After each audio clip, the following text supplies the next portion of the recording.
एक फौजी और माँ। जुदाई का दिन। गांव के एक सादा से घर में अहमद अपनी बूढ़ी माँ के साथ रहता था। अहमद बचपन से ही बहादुर और मेहनती था। उसके वालिद का इंतकाल उस वक्त हो गया था जब वो बहुत छोटा था, इसलिए माँ ने ही उसे पाल पोस कर बड़ा किया था। वक्त गुजरता गया और अहमद जवान हो गया। उसके दिल में वतन की खिदमत का जज्बा पैदा हुआ। उसने फौज में भर्ती होने का फैसला किया। जब उसने माँ को बताया तो माँ की आंखों में आंसू आ गए, लेकिन लबों पर मुस्कुराहट थी। माँ ने कहा, बेटा, अगर तुम अल्लाह की राह में अपने वतन की हिफाजत के लिए जा रहे हो तो मैं तुम्हें कैसे रोक सकती हूँ। जाओ, लेकिन हमेशा नमाज पढ़ना और अल्लाह को याद रखना।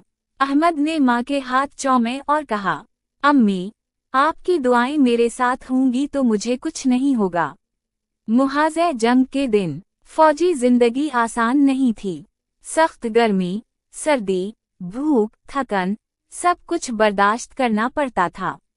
लेकिन अहमद को जब भी मुश्किल आती, उसे अपनी माँ की बातें याद आते।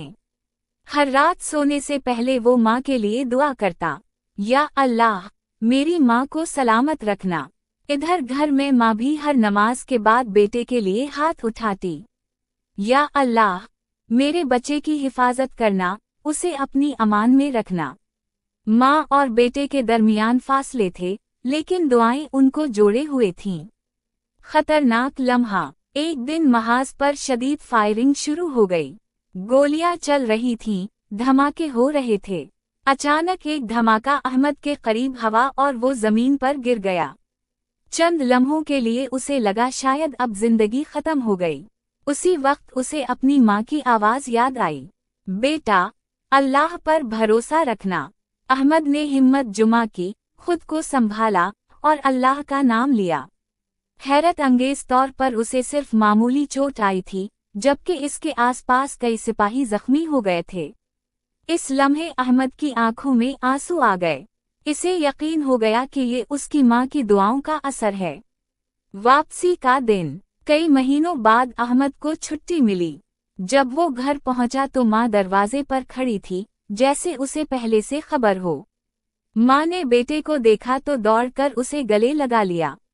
दोनों की आंखों से आंसू बह रहे थे।